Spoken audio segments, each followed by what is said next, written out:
Chairman Tester, Ranking Member Moran, Chairman Bost, and Ranking Member Takano. It is my honor and privilege to share with you and your committees the American Legion's top priorities for the first session of the 118th Congress. I am sure you will agree that our next steps are critical because last August we made history together. The Sergeant First Class Heath Robinson honoring our promise to address comprehensive toxic acts became law, the PACT Act. That's no ordinary acronym. It's a long-awaited message of accountability to veterans who served and suffered military-connected illnesses, diseases, disabilities, and even death from toxic exposure.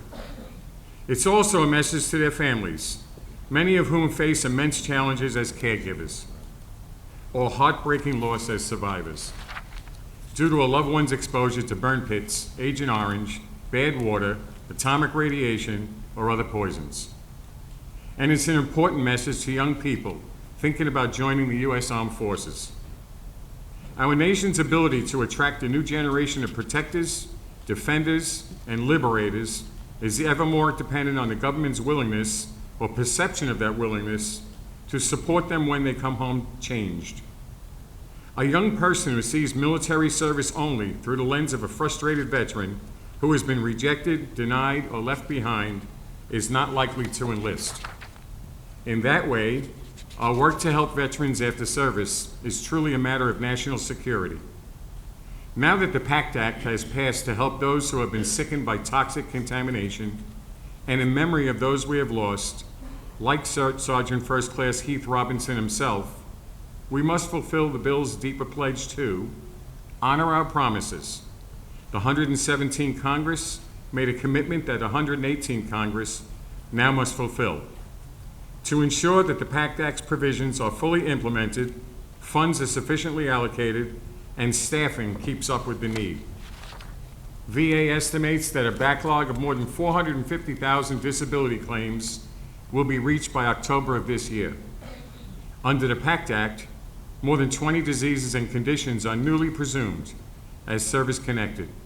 These include over a dozen cancers. VA medical facilities are certain to be stretched to capacity, and hopefully not beyond in the years ahead. Recruitment and retention of VA care providers, doctors, nurses, specialists, and others has been high on the Legion's priority list for many years. Given the demand VA can expect in 2023, that priority is more critical than ever. The same applies to Veterans Benefits Administration. As these new claims roll in, we call for regular, accurate, and transparent reporting of how the process is working, who is getting approved or denied, and the time it takes to receive a decision. These concerns were not pulled out of thin air.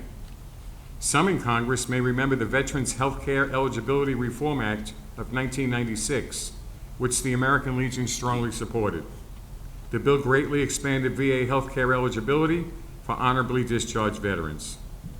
VA aggressively marketed its services to unenrolled veterans. They poured into the system. Within 5 years, however, VA was overrun. But history must not repeat itself with a new generation of veterans entering the system for the care they earned and deserve. It is our belief that VA has the requisite tools granted to them by Congress in the PACT Act to meet the needs of those they are committed to serving. We urge the members of these committees to continue to fund and provide the necessary oversight as VA implements this historic piece of legislation. To put it simply, promises must be kept. Pact, promise, and honor are terms we also urgently apply to the epidemic of veteran suicide. The American Legion's Be the One initiative, which raises awareness nationally about the problems and seeks to destigmatize asking for help, is our organization's highest priority today. To us, suicide prevention is a pact we share with our friends and comrades of military service, a promise from each of us in the American Legion to be the one to save at least one other veteran from suicide. President Biden acknowledged the importance of veteran-to-veteran peer support in this mission. We in the American Legion are those veterans, those peers, and we look to Congress and VA to make full partners of us as measures are taken to strengthen VA mental health services and suicide prevention programs. We look forward to working with VA on a new National Buddy Check Week and to building on the proven success of peer-to-peer help for at-risk veterans.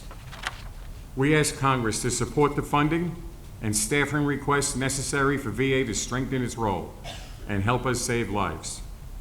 We all view this kind of support for veterans as a promise to fulfill.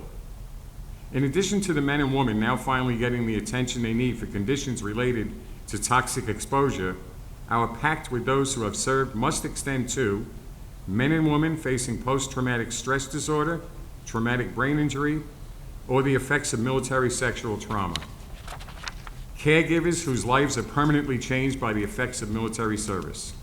Veterans and military families in transition who can strengthen our economy and themselves by accelerated programs to convert military training hours into credits for specialized civilian careers. Our pact extends to Coast Guard personnel who serve in the only military branch that forfeits pay in the event of a government shutdown.